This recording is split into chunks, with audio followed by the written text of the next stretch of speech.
आज हम फिर जनाब कबाब बना रहे हैं और हम आपको कबाब दिखाते हैं मलेशिया में। ये हमारे भाई का चैनल है, नहीं रहे वो आप सब्सक्राइब करें, वो आपको अच्छी बातें बताएंगे, यानी कि जो मसाइल आजकल चल रहे हैं ज़िम्मेदारी के और वगैरह वगैरह उनमें वो क्लिक करते हैं, उनके चैनल को सब्सक्राइब करें, आपको लेटेस्ट न्यूज़ मिलती रहे।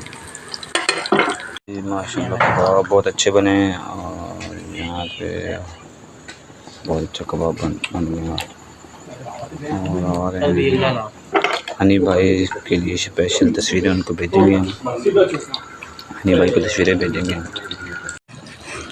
वेरी नाइस कबाब जो हम पहले भी उस दिन बनाए थे, आज फिर माशाल्लाह आज उससे बेहतर बने हैं मलेशिया में।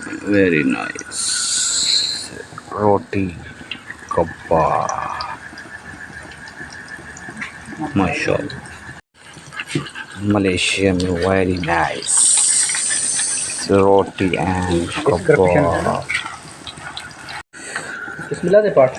कबाब वेरी नाइस कबाब। प्लेट अपनी ले आके खा प्लेट है वो सामने भैया रोटी रख दो कबाब में तो रख के देना भाई कबाब बना रहे हैं।